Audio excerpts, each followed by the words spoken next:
మా ఉద్దేశం అది కాదు. Stop it. ఎవరి ఆఫీస్కొచ్చి ఏం మాట్లాడుతున్నారు?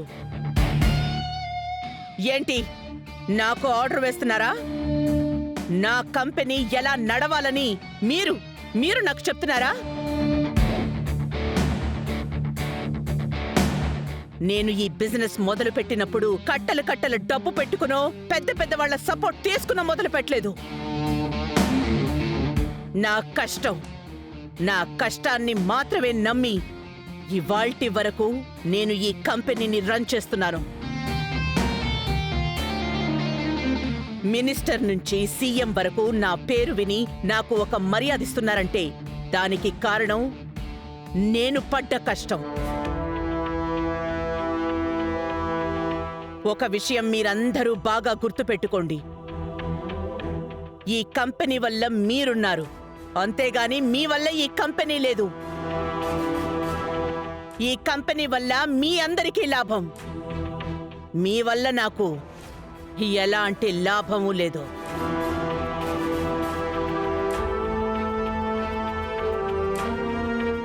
ఏదో మీరు అడిగారు, బిజినెస్ కి సపోర్ట్ గా ఉంటాను అని నమ్మాను కాబట్టే నేను మిమ్మల్ని షేర్ హోల్డర్స్ గా పెట్టుకున్నాను. కానీ మీరు నా ముందే కూర్చుని నాకే ఆర్డర్స్ వేస్తున్నారు. నా టైంని మీరు ఫిక్స్ చేస్తున్నారు. అలా కాదత్తయ్య, రవి వాళ్ళ గురించి. వినోద్ మేడం, ఏ పేపర్లో సైన్ చేయాలో చెప్పు, సైన్ చేసి ఇచ్చేస్తాను. షేర్ డీడ్ ని క్యాన్సిల్ చేసి వీళ్ళకి సెటిల్ చేయాల్సిన అమౌంట్ సెటిల్ చేయండి.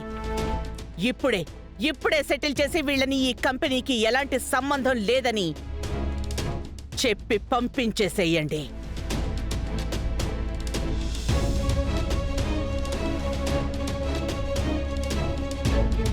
ఆ తర్వాత వీళ్ళ సపోర్ట్ లేకుండానే మన కంపెనీని ఎలా నడుపుతానని వీళ్ళే బయట నుంచి చూస్తారు. మీటింగ్ ఈ స్టాండ్స్.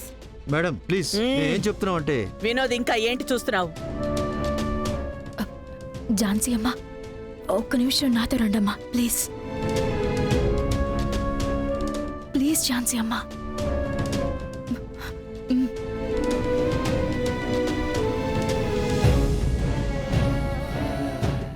మాయా, ఇది మీ పనేనా? లేదలుడు, వాళ్ళే ఇదంతా చేస్తున్నారా? ఇటు చూడు, నేనేం చేసినా అది నీ మంచికే. కాసేపు రిలాక్స్ అవ్వు.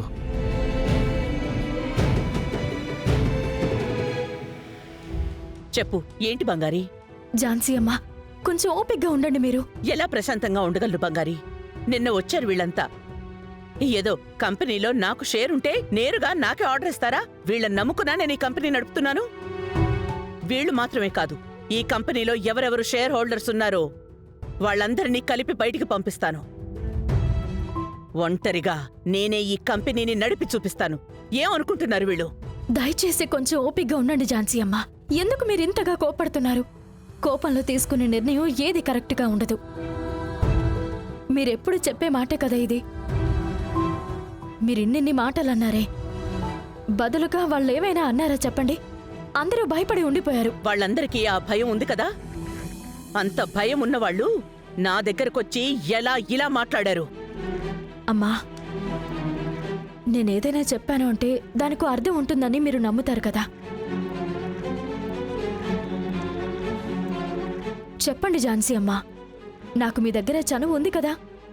ఏంటి బంగారి అలా మాట్లాడుతున్నావు? మరి నేను చెప్పేది ఒక నిమిషం వినండి ఝాన్సీ అమ్మా. చెప్పు. వాళ్ళు చెప్పే దాంట్లో కూడా న్యాయం ఉంది కదా. బంగారి, నేనొక సాధారణ ఎంప్లాయీని. మీ కుటుంబానికి నాకు ఎలాంటి రక్త సంబంధమూ లేదు. అలాంటప్పుడు మీరు నన్ను వారసరాలు అంటే చుట్టూ ఉన్న వాళ్ళు నన్ను ఎలా అడ్రస్ చేస్తారు? అందరికీ ద్వేషం, కోపం వచ్చి తీరుతాయి కదా. దానివల్ల మీ ఫ్యామిలీలో కూడా గొడవలు వస్తాయి ఝాన్సీ అమ్మ. కంపెనీలోనూ కోట్లాటలు అవసరమా? అన్నిటికీ మించి రవి సార్ని లిమిట్ దాటి ఇబ్బంది పెడితే ఆయన కూడా తిరగబడతారు కదా ఝాన్సీ అమ్మ. ఆయన్ని ఫారెన్ నుంచి మీరెందుకు రమ్మని చెప్పారు? కంపెనీలో తననొక్క పార్ట్ చేయాలి, బిజినెస్లో మీ తర్వాత ఆయన ముందుకు తీసుకుని వెళ్ళాలనే కదా.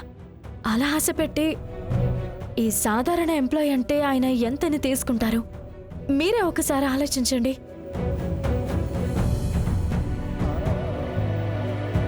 బంగారి, రవిని నేను ఎందుకు అలా పెట్టానో నీకు కూడా తెలుసు కదా. తెలుసమ్మా, అది మాత్రం సరిపోదు కదా. తనకి హై అథారిటీ ఇవ్వండి. అప్పుడే కదా ఆఫీసులో అందరూ తనకి ఒక మర్యాద ఇస్తారు. కొంచెం భయమూ ఉంటుంది.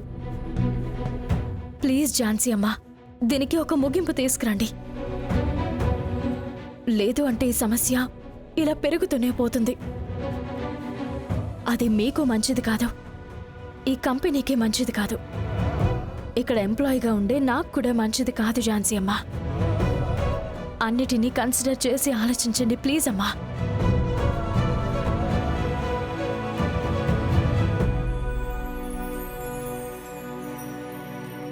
ఏవయ్యా, నీకేం చెప్పి తీసుకొచ్చాను?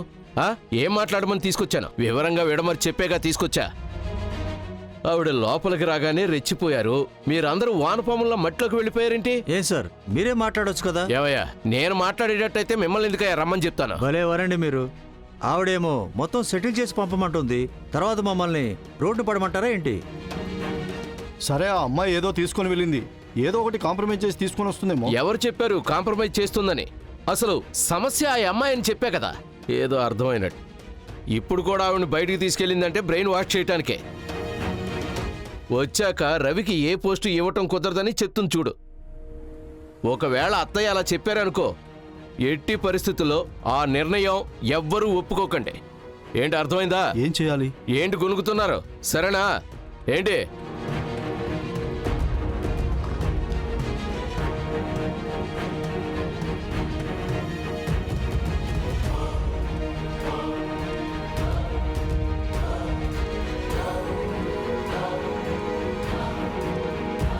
ఏంటి, ఏం డెసిషన్ తీసుకున్నారు? మేడం, మేమిది మీ దగ్గర ఒక రిక్వెస్ట్లా తీసుకొచ్చాం మేడం. మీకు ఆర్డర్ వేసేంత లెవెల్కి మాలో ఇంకెవరు రాలేదు మేడం. మీకు కోపం వచ్చేలా చేసామని మాకు కొంచెం బాధగానే ఉంది మేడం. మేము ఏదైనా తప్పుగా మాట్లాడుంటే మమ్మల్ని క్షమించండి మేడం. అందుకని మా కంపెనీకి ఉన్న సంబంధాన్ని ఇక్కడితో మాత్రం తెంచేయకండి. మీరందరూ వచ్చి అడుగుతున్నారు కాబట్టి నేనొక నిర్ణయానికి వచ్చాను.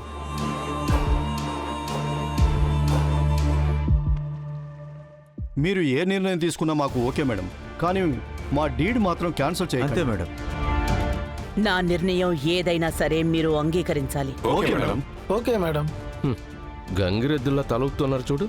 అయిపోయింది, ఇంకేం మిగిలింది? ఒక ఆలోచన చేసి చూశాను, నాకు కరెక్ట్ అనిపిస్తోంది. అందుకే నేను